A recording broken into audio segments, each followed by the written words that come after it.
The unauthorized use of one of the most famous characters in pop culture led to a future #1 Christmas hit. I'm Drew Savage, and this is the story behind Snoopy's Christmas by the Royal Guardsmen. Behind the Christmas hits with Drew Savage. To tell the story of Snoopy's Christmas, we have to start with Snoopy himself and the World War I flying ace. Snoopy first climbed on top of his doghouse and daydreamed about piloting a Sopwith Camel fighter plane in the Peanuts newspaper comic strip published October 10th, 1965. Creator Charles Schulz loved World War I aviation. He read all kinds of books and articles, anything he could find, about the dogfights, the fighter planes, and their pilots. Snoopy's active imagination was already an established theme in the Peanuts comics, so it was simply a case of Schulz channeling his own personal interest through the lens of one of his characters. It was the perfect gag. Snoopy on a deadly serious march to his doghouse wearing goggles and a scarf, embarking on a mission to hunt down the Red Baron at dawn. In that first appearance, Linus sneaks up behind him and makes the sound of bullets flying from another plane's gun. Rat-a-tat-tat-tat! Rat-a-tat-tat-tat! Snoopy, completely startled, falls off the doghouse and thinks to himself that maybe he should get a job with a commercial airline instead. Schulz struck gold, and he kept on mining it.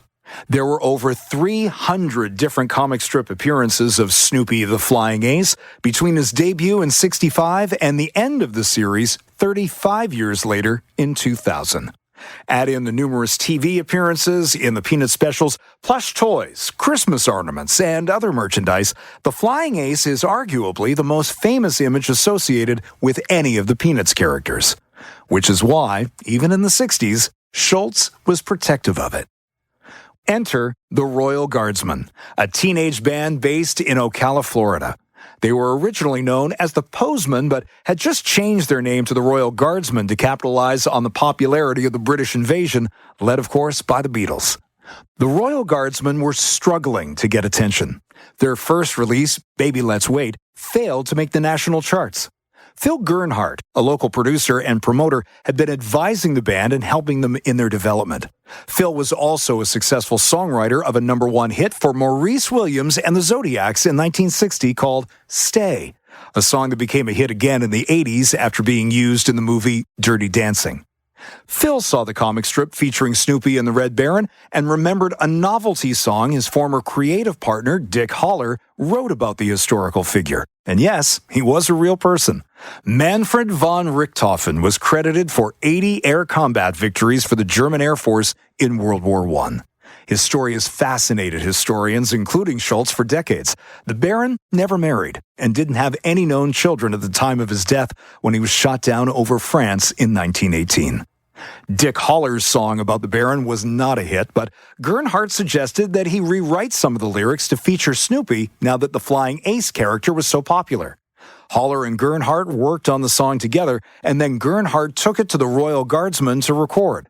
It was called Snoopy versus the Red Baron, and it was a huge hit, eventually peaking at #2 on the Billboard Hot 100 in 1966.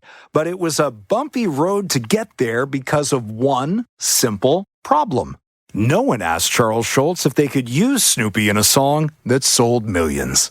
Schulz was the copyright holder for his Peanuts characters, but a company called United Features Syndicate held the rights to distribute the comic strip and license the characters out for merchandise.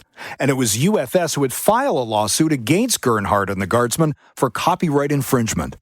Now, remember, the Royal Guardsmen are still teenagers when all of this is going on. No one believed they were evil masterminds. They were just trying to make it in the music business and follow the suggestion of a manager.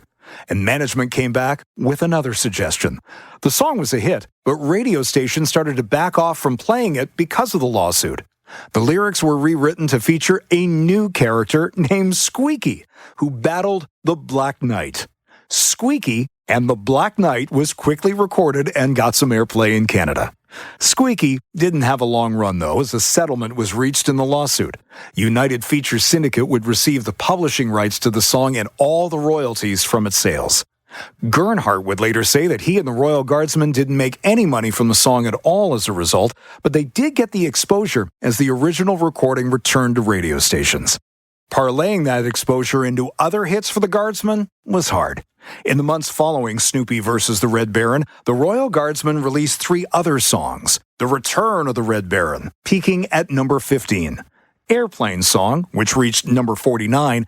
And Wednesday, which stalled out at number 97. You can see the pattern here. Undeterred, Phil Gernhardt kept wanting to try new things, and as the calendar started to head towards Christmas time, had an idea. Novelty songs were huge at Christmas. Rudolph, Frosty, Santa Claus is Coming to Town. They're all novelty songs more than they are pop songs. Since Snoopy was a star of a Charlie Brown Christmas on TV just 2 years earlier, why not do another novelty song with Snoopy at Christmas? Gernhardt once again enlisted Dick Haller to help craft the new song, and their idea was perfect. In keeping with the holiday spirit, what if Snoopy and the Red Baron called a truce? To set the holiday vibe from the beginning, they used the first few lines from the German Christmas carol O Tannenbaum before moving into the song's main melody. Snoopy's Christmas was recorded just in time for Christmas 1967, almost exactly 1 year after Snoopy versus the Red Baron was released. This time, there were no legal hurdles to clear. United Features Syndicate signed off on the song in advance, and Charles Schulz himself was said to be a big fan of the song. He thought it perfectly captured the humor and charm of his comic strip series. He wasn't alone. Snoopy's Christmas was a huge hit, particularly in other countries. It went all the way to number 1 in Canada, Australia, and New Zealand. But strangely, not in the U.S. Snoopy's Christmas peaked at number 39 in its home country that year. Its popularity there has grown over time and is now considered a standard, but it was not the instant hit the original Snoopy song was. The Royal Guardsmen continued to struggle to get airplay for future releases, something that must have frustrated the band, but they recognized that Snoopy was key to getting them airplay. In 1968, they recorded a third Snoopy song, Snoopy for President, to capitalize on the U.S. presidential election that year. Spoiler alert, in the lyrics, Snoopy gets a surprise endorsement from the Red Baron. It's a fun song, but in a game of diminishing returns, Snoopy for President peaked at number 85. Almost 40 years later, the Royal Guardsmen decided to revisit Snoopy one more time. I cannot believe that this is a real thing, but it is. In 2006, the Guardsmen recorded Snoopy versus Osama, as in Osama bin Laden. There is no chart information on that one, but it's on YouTube if you want to search it out. I have a lot of respect for the Royal Guardsmen. Bunch of young guys chasing dreams in the early 60s. Novelty songs weren't the goal when they started, but they brought them a taste of success they may not have had otherwise. They're credited as being the first rock band from Florida to sell 1 million records. And they got opening gigs for bands like the Beach Boys, Jefferson Airplane, and Tommy James and the Shondells. Chris Nunley is one of the original members. In August 2024, he told music magazine Goldmine that he and the other guys still get together for lunch and occasionally play shows in Florida. As for Snoopy, his flying ace persona lives on, making appearances in the 2015 film The Peanuts Movie and is the focal point of a traveling art exhibit called Snoopy and the Red Baron, which, at the time of this recording, most recently had a stint in Kansas City, running from February to May 2025. No need to chase that commercial pilot license, Snoopy. You've done just fine as a flying ace.